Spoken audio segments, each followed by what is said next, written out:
Marilah kita berdoa. Tuhan Allah Bapa kami yang di surga, biarlah kiranya damai sejahtera-Mu yang akan menerangi hati dan pikiran kami untuk mendengar firman-Mu, sehingga firman-Mu dapat kami lakukan dalam hidup kami. Dalam nama Kristus Yesus kami telah berdoa. Amin. Ibu bapak saudara-saudara yang kami kasihi dalam Kristus Yesus dimanapun kita berada pada saat ini, salam bagi kita semuanya. Marilah kita mendengar firman Tuhan khotbah Minggu tanggal 24 Juli tahun 2022 yang tertulis dalam kitab Hosea pasal 1 ayat 2 sampai ayat 10. Demikian firman Tuhan. Keluarga Hosea sebagai gambaran Israel yang tidak setia. Ketika Tuhan mulai berbicara dengan perantaraan Hosea, berfirmanlah ia kepada Hosea, "Pergilah, kawinilah seorang perempuan sundal dan peranakkanlah anak-anak sundal, karena negeri ini bersundal hebat dengan membelakangi Tuhan." Maka pergilah ia dan mengawini Gomer binti Diblaim. Lalu mengandunglah perempuan itu dan melahirkan baginya seorang anak laki-laki. Kemudian berfirmanlah Tuhan kepada Hosea, "Berilah nama Yisrael kepada anak itu. Sebab sedikit waktu lagi, maka aku akan menghukum keluarga Yehu karena hutang darah Israel, dan aku akan mengakhiri pemerintahan kaum Israel. Maka pada waktu itu, aku akan mematahkan busur panah Israel di lembah Yisrael." Lalu perempuan itu mengandung lagi dan melahirkan seorang anak perempuan. Berfirmanlah Tuhan kepada Hosea, "Berilah nama Lo-Ruhama kepada anak itu, sebab aku tidak akan menyayangi lagi kaum Israel dan sama sekali tidak akan mengampuni mereka. Tetapi aku akan menyayangi kaum Yehuda dan menyelamatkan mereka demi Tuhan Allah mereka. Aku akan menyelamatkan mereka bukan dengan panah atau pedang, dengan alat perang atau dengan kuda dan orang-orang berkuda." Sesudah menyapi Lo-Ruhama, mengandunglah perempuan itu lagi dan melahirkan seorang anak laki-laki. Lalu berfirmanlah ia, "Berilah nama Lo-Ami kepada anak itu, sebab kamu ini bukanlah umatku dan aku ini bukanlah Allahmu. Tetapi kelak jumlah orang Israel akan seperti pasir laut yang tidak dapat ditakar dan tidak dapat dihitung.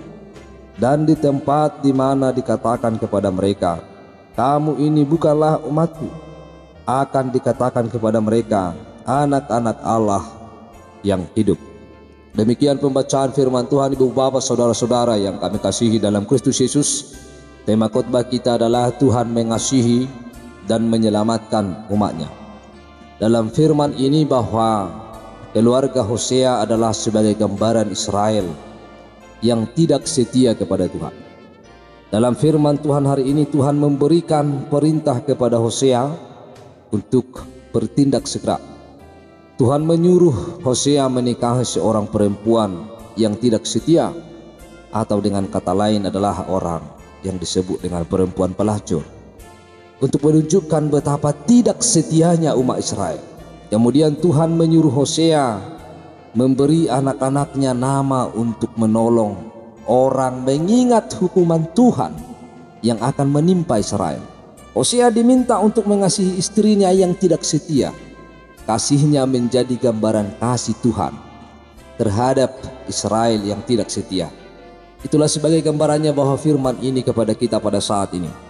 Bapak ibu saudara-saudara, seperti yang diperintahkan oleh Tuhan bahwa Hosea akan mengawini perempuan sundal. Perempuan sundal artinya adalah dengan dua cara, yaitu Gomer sudah bersundal sebelum diperistri oleh Hosea. Cara kedua, ia menjadi sundal setelah menikah dengan Hosea. Ini mau mengungkapkan peristiwa-peristiwa penting yang terjadi dalam hidup Nabi Hosea, yang merupakan penyelenggaraan Allah sendiri. Allah sudah merencanakan dan mengaturnya dalam diri Nabi Hosea. Anak-anak yang dilahirkan dari perempuan itu pun disebut anak-anak sundal, karena mereka lahir dari seorang perempuan sundal. Kawinilah seorang perempuan, artinya hidup Nabi Hosea menjadi lambang yang menyingkapkan rahasia rencana Allah. Hosea mencintai seorang perempuan, artinya hidup Nabi Hosea menjadi lambang yang menyingkapkan rahasia rencana Allah. Hosea mencintai seorang perempuan yang hanya menanggapi cintanya dengan ketidaksetiaan. Begitu juga Tuhan terus mengasihi Israel, istrinya yang tidak setia. Negeri ini bersundal hebat dengan membelakangi Tuhan. Artinya, perkawinan Hosea digambarkan dengan adanya ketidaksetiaan Israel terhadap Tuhan, dan ketidaksetiaan itu digambarkan sebagai persundalan. Negeri menyangkut tanah, soal kesuburan, dan umat Israel yang berdosa dengan menyembah berhala. Ibu bapak saudara-saudara yang terkasih di dalam Kristus Yesus, dalam ayat 3 kita melihat bahwa Hosea pergi dan kawin kepada Gomer binti Diblaim, dan dia mengandung seorang anak laki-laki. Dia dikaruniai Tuhan, anak pertama adalah anak laki-laki. Perkawinan Nabi Hosea itu akhirnya diberkati dengan kelahiran anak sulung, seorang anak laki-laki. Melahirkan baginya adalah ungkapan mengenai seorang anak sah yang memang diperanakkan ayahnya yang resmi, dan dengan jelas disebut sebagai bapa anak itu. Di dalam ayat 5 kita melihat bahwa Tuhan kembali berfirman kepada Hosea supaya Hosea memberi nama anak itu adalah Israel. Dan dikatakan bahwa sedikit waktu lagi maka aku akan menghukum keluarga Yehu karena hutang darah Israel, dan aku akan mengakhiri pemerintahan kaum Israel. Ibu bapak saudara-saudara, firman Tuhan kepada Hosea yang kedua kalinya mengenai suatu peristiwa penting dalam hidup Nabi Hosea, yaitu anak sulung Nabi Hosea dinama Israel. Israel mempunyai banyak arti dan makna. Israel artinya adalah Allah menabur. Bisa juga diartikan bahwa Israel melambangkan janji Allah mengenai kelahiran suatu umat yang baru. Israel juga menunjuk kepada lembah subur yang membentang dari Gunung Karmel di sebelah barat ke pegunungan di atas Laut Galilea di sebelah timur. Israel berarti adalah keranjang roti. Israel juga berarti wilayah, yaitu suatu lembah yang pernah menjadi ajang peperangan dahsyat ketika Yehu menghancurkan dinasti Omri dan menggantikannya dengan dirinya sendiri. Allah berkata, sebab sedikit dahsyat ketika Yehu menghancurkan. Allah berkata, sebab sedikit waktu lagi maka aku akan menghukum keluarga Yehu karena hutang darah Israel, dan aku akan mengakhiri pemerintahan kaum Israel. Aku akan menghukum keluarga Yehu karena hutang darah Israel. Sabda ini mengungkapkan pengalaman masa lalu di mana terjadi penumpahan darah yang mengerikan seperti yang telah dilakukan hampir 100 tahun yang lalu. Masih diingatkan dan menjadi dasar tuduhan terhadap seluruh dinasti atau keturunan, yaitu mulai dari Yehu, Yoahas, Yoas, Yorebeam II, dan Zakaria. Peristiwa ini masih ditunjuk sebagai noda bagi keluarga Raja Israel Utara, malah sebagai hutang darah yang akan dihukum Allah. Isi penghukuman itu adalah Tuhan akan mengakhiri pemerintahan kaum Israel, artinya Israel akan berdiri sendiri sebagai sebuah negara. Mematahkan busur panah berarti meniadakan kuasa-kuasa militer. Berita penghukuman ini senantiasa dibawa dan diingatkan oleh anak sulung Hosea. Dosa membawa siksaan dan kebinasaan bagi keturunan raja dan rakanya. Bu bapak saudara-saudara, di dalam ayat 4 kita melihat Allah sedang menghamburkan atau menyebarkan umat di antara musuh mereka, dan ia menyebar mereka di negerinya sendiri supaya mereka berbuah. Nama Israel artinya Allah menyuruh Nabi Hosea untuk memberi anak-anaknya nama tertentu karena nama merupakan nubuat. Lalu di ayat yang ke-6 kita lihat bahwa lahirlah anak kedua, yaitu perempuan yang disebut namanya adalah Lo Ruhama, artinya tidak disayangi. atau tidak dikasihani. Nah, Hosea menafsirkan nama anak sebagai tujuan dari perjanjian. Nama anak perempuan Hosea dan Gomer ini adalah habisnya belas kasihan Allah bagi umat Israel. Ini adalah nama yang unik dan jarang sekali orang memberikan nama seperti ini, tidak disayangi.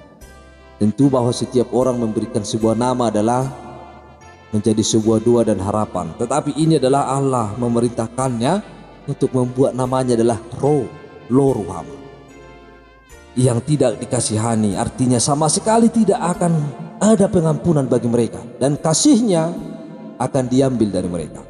Dalam ayat 7 juga, tetapi aku akan menyayangi kaum Yehuda dan menyelamatkan mereka demi Tuhan Allah mereka.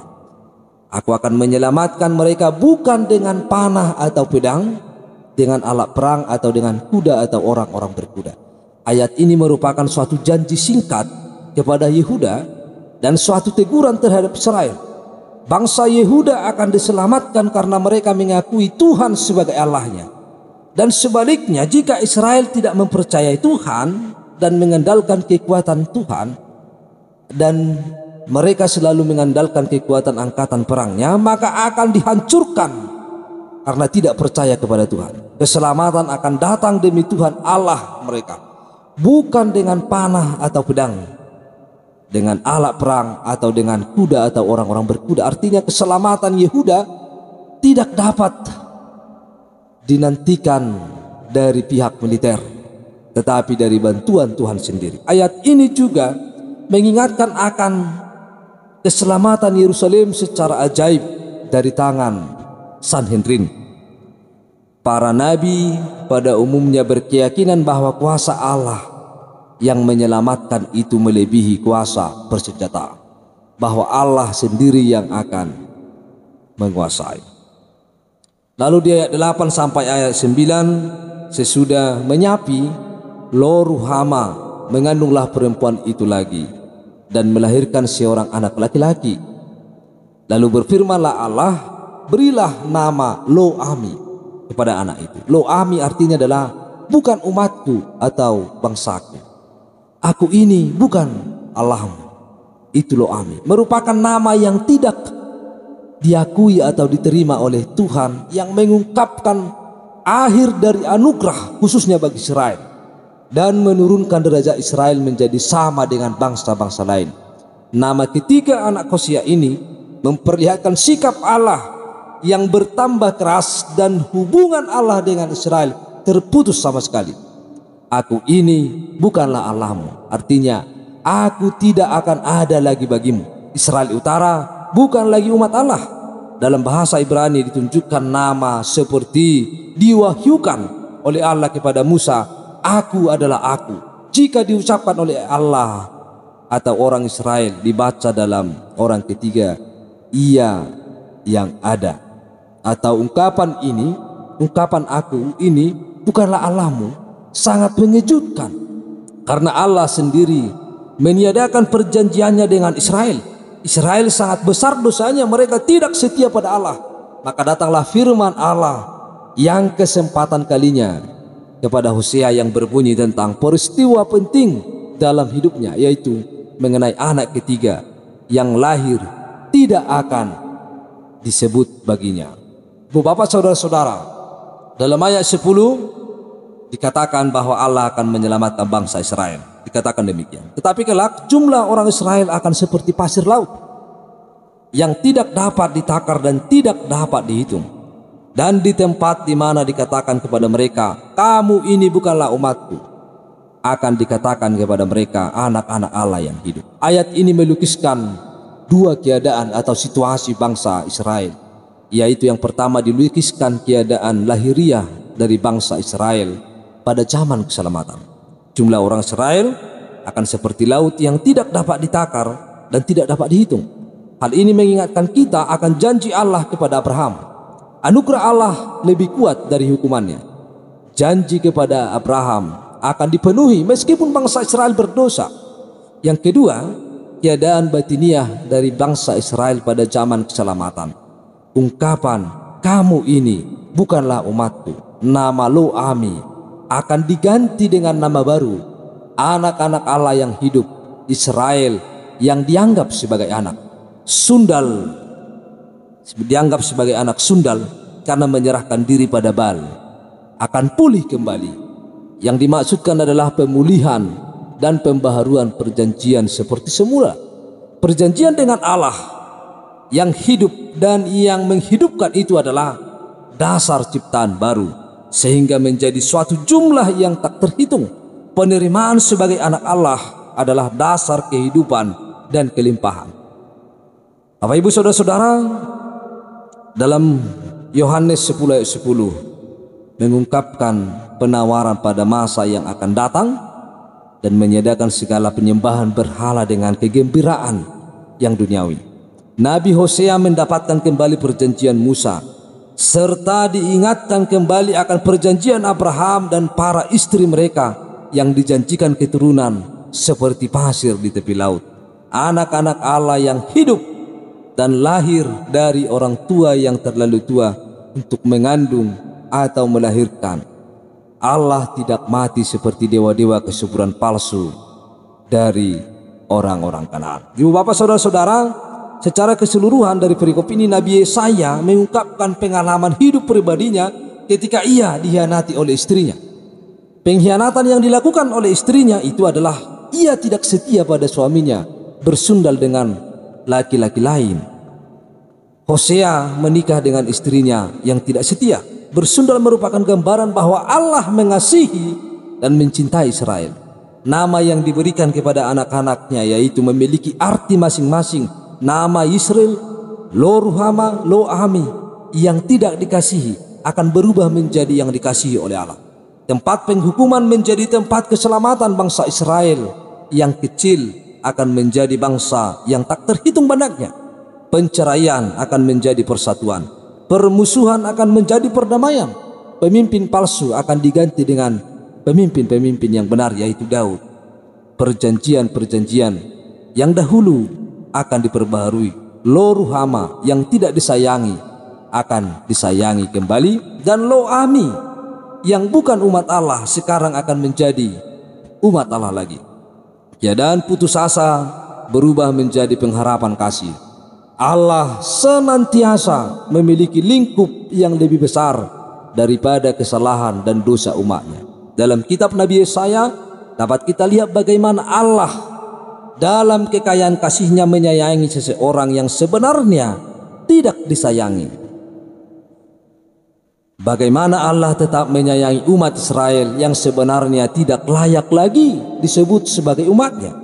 Allah sungguh-sungguh mencintai dan mengasihi Israel walaupun mereka tidak setia kepadanya. Allah memulihkan hubungannya kembali dengan Israel, dan Israel mendapatkan belas kasihan Allah kembali.